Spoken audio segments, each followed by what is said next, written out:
Now, a former SAS soldier, Harry McCallion, has accused the BBC of an obscene smear against his old regiment after a Panorama programme claimed that the SAS sent in death squads that carried out unlawful killings of detainees and unarmed men in Afghanistan. The military police have asked those involved to share information that they gathered so they can assess whether it amounts to a war crime. The Ministry of Defence, meanwhile, responded by saying that British troops always served with courage and professionalism in Afghanistan. Here to give his reactions to this story is another former SAS Trooper, Phil Campion. Hiya, Phil. Thank you very much for your company. Yeah. Do you agree, then, with that line from the Ministry of Defence that have said, look, our lads have always acted with the utmost professionalism? Absolutely, 100% I agree with that. And from what I know, from what I've seen and what I've heard, all right, and there's nothing to the contrary. You know, this whole thing has been absolutely blown out of all proportion. The very fact that they've used the word death squads said to me from day one they had nothing. Where are these death squads? Because in all my time in Hereford, no one ever said to me, right, who's going to be in the death squad? Where's this word come from? Yeah. They made it up, haven't they? It sounds good, doesn't it, death squads? We've got death squads. No, the SS had death squads. We've got the SAS. Do you know what I mean? There's no death squads there. So would you agree, then, that this is an obscene smear?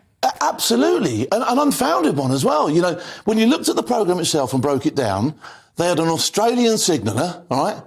Well, to be quite frank, our guy's laundry probably went further into battle than he did, so he never saw nothing, right? OK? So we can discount him. They had some colonel or other from the Marines who wasn't part of their unit as well, all right? OK? They then had some Taliban. I mean, if I went anywhere the British Army had been in the world and went and spoke to our enemies, all right, they'd probably say, well, yeah, they weren't very nice to us, OK? And they come up with some story and try and get the upper hand on us. So all they've got is hearsay, complete hearsay. There's nothing founded.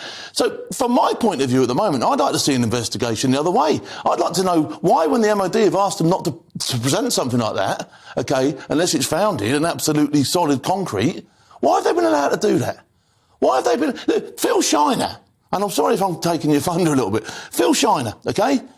He did the same thing. On Panorama again, funny enough, OK? So Panorama, Phil Shiner, here we go, we've definitely got the Brits this time. They're in trouble. I'm going to smash them to pieces. It rolled, OK? And they got them. And my friend Brian Wood got in a lot of trouble, OK?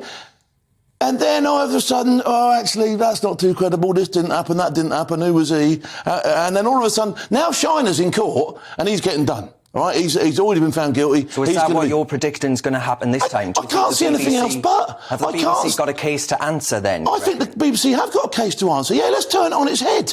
Let's say, hang on a minute, you've had your chance, you've had your say. Nobody that's commented... You know, the RMP guy wouldn't get out of the car. We haven't seen his face. Who are you? Do you know what I mean? So they've presented nothing which I couldn't have found on the internet or made up myself. And they've manufactured words like death squad. Oh, death squad. So then is it your view, a lot of my viewers may well be of this view as well, that the BBC have actually forgotten the British part of their name? Absolutely. Absolutely they have. They've in no way, shape or form embraced anything that our forces have done over there. We made it an extremely safe place. You know, special forces over there saved lots and lots of lives with their actions, OK? They've not mentioned that, have they? They've not said that there would have been a lot more deaths, there would have been a lot more guys coming back in boxes, a lot more limbs coming off and a lot more carnage if our troops hadn't been doing what they're doing. They haven't sort of like looked at that side of the thing. All they've done is they've raked through the coals to manufacture something that, again, will make us look poor, all right? It's ridiculous. And it's always the regiments that they sort of like deem are the prestige regiments that they go and target, isn't it? Do you know what I mean? So the BBC, though, would say, look, it's right that independent journalists hold the armed forces to account. Would you argue that's not what they're doing? No. If they've got something that's solid... If there's something genuinely afoot, if there's something wrong, then yeah, I think we all want to see it. But there wasn't. They've raked through the coals, they've added 2 and 2 together and come up with 16. They've got nothing. It's ridiculous. And yet they've still presented it after the MOD have said, we have looked into it ourselves twice, not just once, twice. All right, we've looked at it twice, all right, and we've found nothing wrong with it. And they've still gone ahead. They've still forced the issue. And like I say, from day one, you know, they've omitted so much detail. If you had all this paperwork, well, what squadron was it? What troop was it? They've said none of that. If they had have had something that was credible, they'd have said straight away it was such and such a troop, such and such a squadron. They got nothing. It's so then, insane. in the context of Afghanistan, we're looking at a broader picture here. Obviously, what we did there, what we established there, as you rightly pointed out, those fundamental foundations, the building blocks, I mean, it's worth note now, is it? What eventually happened in Afghanistan and the withdrawal and all that sort of stuff, which, by the way, I found shocking. Do you know what I mean? We absolutely had no choice but to take part in what the Americans did. Do you know what I mean? Yeah. And that was a shocking way to leave. We didn't achieve nothing, no. We gave them stability for a very long time. OK, we've rolled over and rolled out in the end, all right? But the lads and lasses that served over there gave 100% commitment. They acted within pure, bravery in many cases. They committed some of the best years of their lives to trying to sort something out over there. They just haven't received the support back here. They should have been coming back heroes. Everybody should have been applauding them. They should be first in the queue. They should be receiving the care. I met a lad the other day, part of the Shiner thing. He's got no legs left from Afghanistan, all right? Same unit as that, OK? It's insane. Yeah. Nobody's looking into that. Nobody's saying, And you mentioned the fact that, people, of course, did come back home in boxes. People actually lost their lives, mothers and fathers, children lost parents, Definitely. Parents lost sons. Absolutely. You know what I mean? It's horrible. Nobody ever... Why would we be trying to beat those people up unless we had something that was firm? So then in the context of that, how do you reckon those parents or indeed children will be feeling if their loved ones didn't come back? Looking at the picture of Afghanistan now, and of course married with the fact that you've got the BBC saying things like this. I think there'll be some very sore feeling, but I think that, and I'd love to sort of offer to those people and say, look, they didn't die in vain. They did exactly what was required of them. Okay, at times they didn't get the backing from the ivory tower and all that sort of stuff. Okay, but they did the best that they could, and for a very long period of time, Afghanistan did have stability. Women were allowed to do things, and all the stuff that we set out to try and achieve was happening. All right, it's gone sour towards the end, but their efforts won't certainly have been wasted as far as I'm concerned.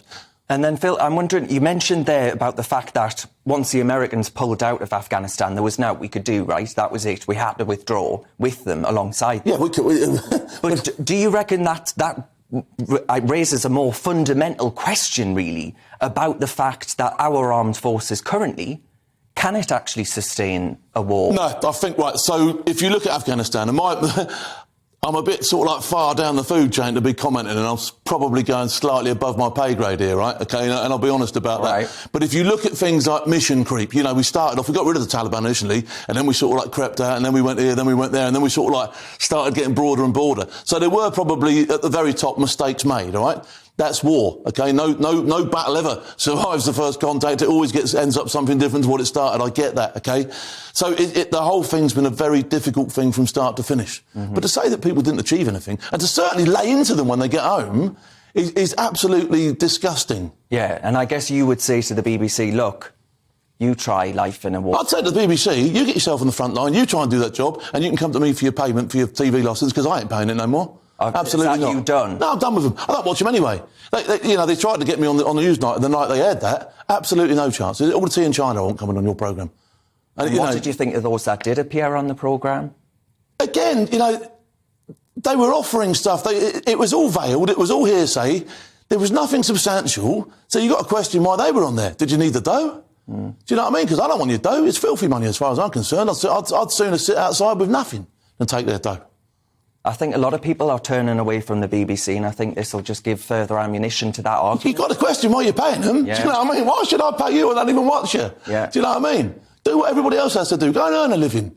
Go and put your back out. Go and do something that actually, achieve something. And then you might not have as much time to rake through the coals and try and drop everybody in the plop. Phil, mate, I'm going to read out what the BBC have said, the BBC's reply, the MOD's reply even. Now, the Ministry of Defence said it couldn't comment on specific allegations, but that declining to comment should not be taken as acceptance of the allegations' factual accuracy, and that British forces served with courage and professionalism in Afghanistan and were held to the highest standards.